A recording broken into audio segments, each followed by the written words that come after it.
Tensura What If? Silver Timeline by CBCTEBAS Chapter 29 Acceptance of Fate. Once everything is back to normal, everyone started to gather around. The Seraphims went to where Veldanava is and the rest met up with Rimuru and Guy. They all talked about the situation that just happened and how they will fix the planet and the civilizations affected by the fight.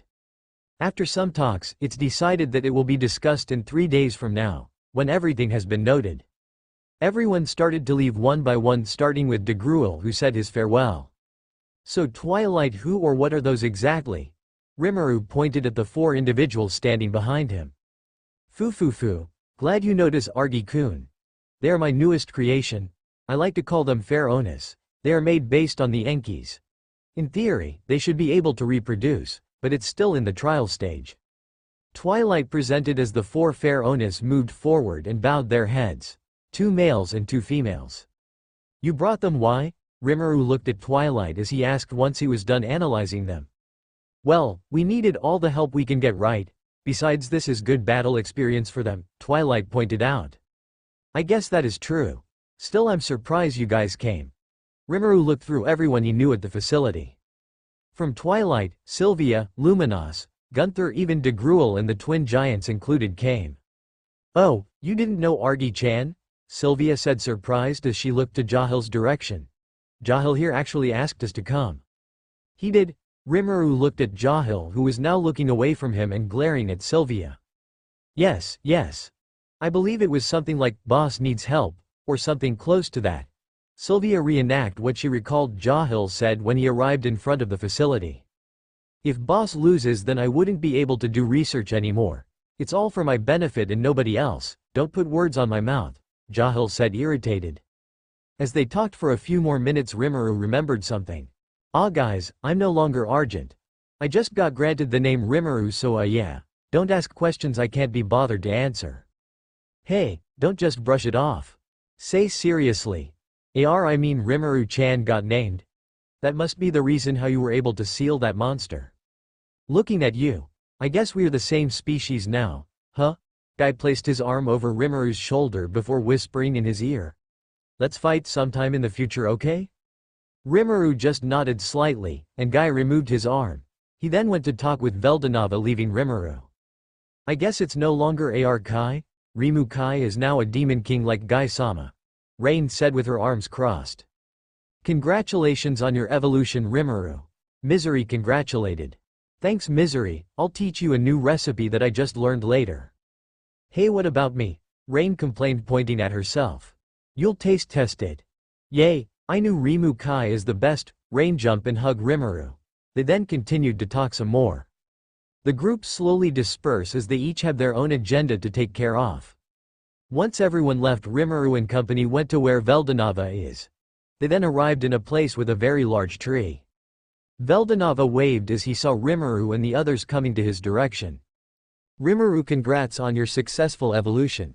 How do you like the name? I recalled you saying it that one t. How irresponsible are you?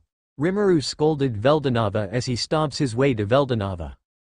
Veldanava was surprised by this reaction. He would have expected to receive a thank you but not a scolding. We need to have a good talk, and you just throwing the name casually. Rimuru was extremely mad, like before, with his body and weapon. Veldanava made something absurd for him again. Granted, he is grateful for acquiring new strength and even acquiring something called an ultimate skill. But that kind of power is not something that should be given to just anyone. And Rimuru himself knows that he is someone who will abuse this power in the future for his benefit. He's not a nice guy, quite the opposite. He does things for his benefit and entertainment. The only reason he took being an overseer is to sat his boredom. That's why, while he is still ignorant to its full potential and not yet full of himself with his new powers, he'll act responsible and scold Veldanava for doing it, to show Veldanava that it was his fault and not Rimuru's if something happened. No buts.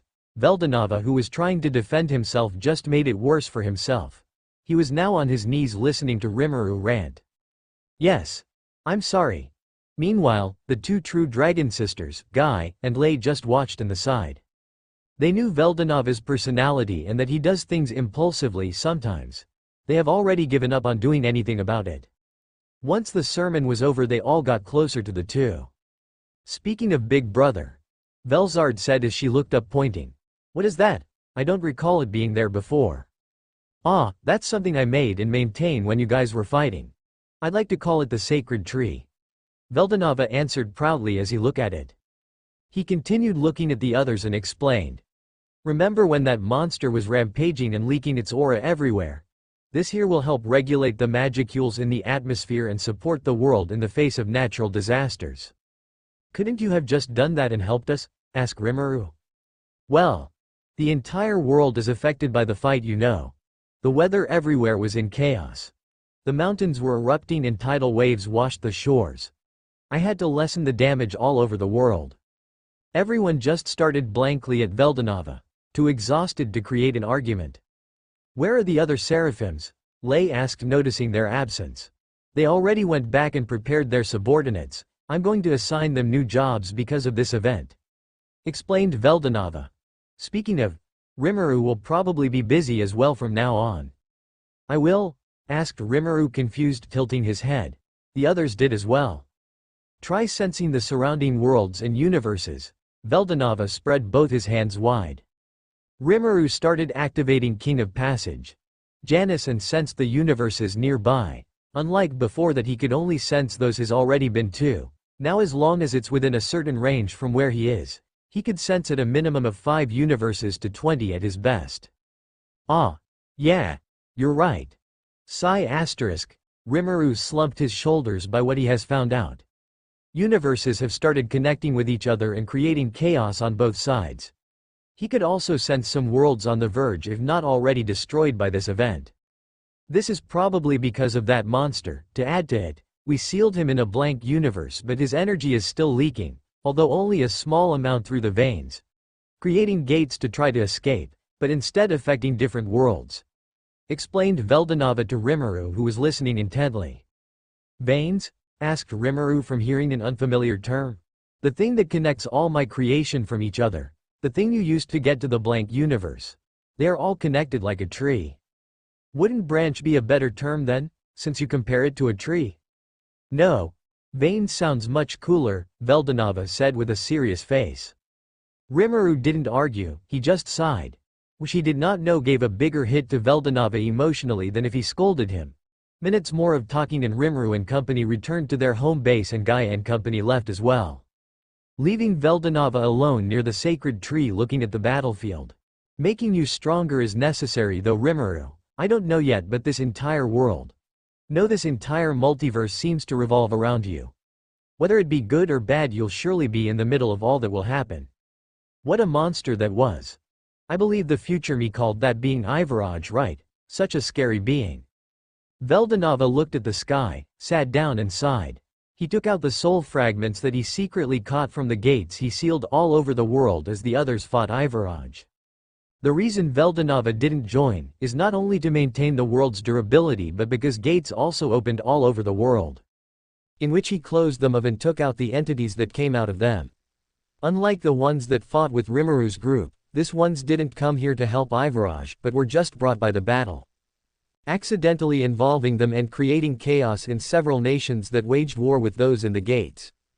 One of those beings being the gluten, that holds a 2% fragment of Rimuru's soul. That night, Veldanava contacted Rimuru and they met up in one of the mountains in the northern part of the continent. He was looking at the nighttime scenery as he steels himself to what he plans to do. What did you want to see me here for? A voice he has already been accustomed to hearing said. He turns back with Rimuru standing there with his arms crossed. I wanted to give you something in private, Veldanava explained as he opened his palm and showed the fragments he acquired. The one most notable is the largest of the bunch, coming from the gluten. Hey, are those fragments? Where did you get them? Rimuru asked, surprised. It has been a long time since his last found one. He has long given up in looking in the cardinal world. When you were fighting that monster, a gate appeared and I found a few, Veldanava said vaguely. Rimuru noticed but just ignored it, knowing Veldanava probably has a reason. Rimuru took the fragments into him.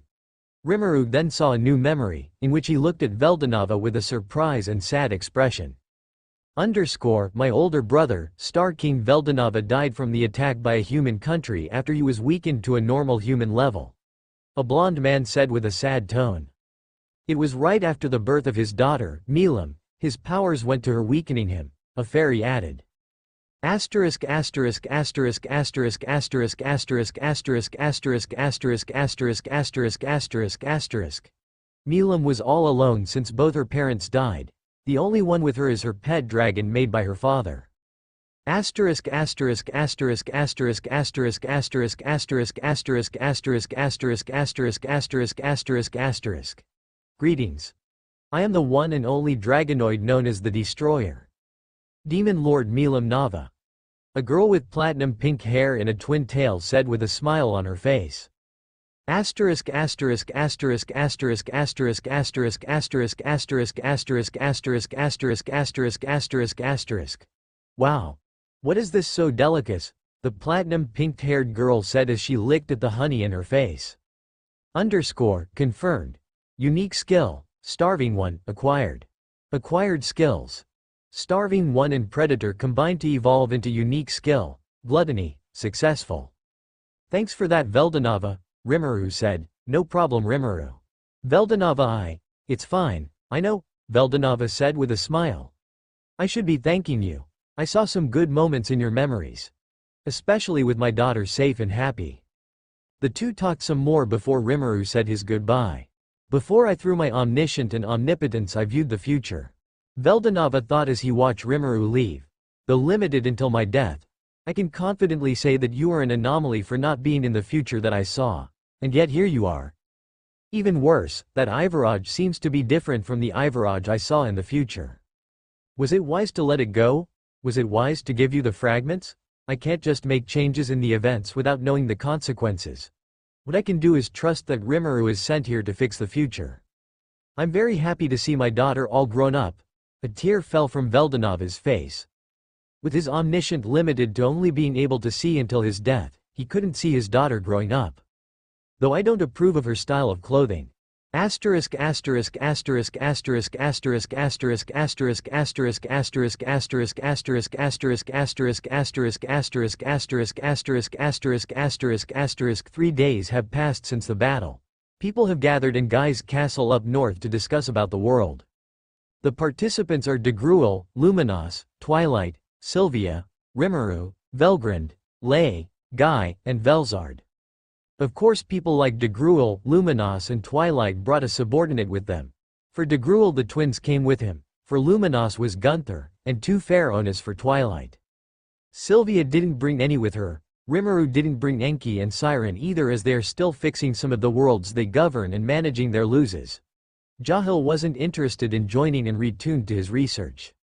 They are all seated in a round chair with their subordinates standing behind them. Their sequences is Guy, Velzard, Velgrand, Rimuru, Lay, Sylvia, Luminos, Twilight, and Degruel. Now then let's start the meeting. Guy clapped his hands to signal the start. Rain then stepped forward and announced the damages that happened all over the world. From the earthquakes in the east, flooding in the south, volcanic eruptions in the west, and landslides in formation and destructions of mountains in the north of the main continent. Not to mention the monsters summoned by Ivaraj that were able to escape the barrier and were let loose before getting exterminated. Not to mention the casualties on the humans.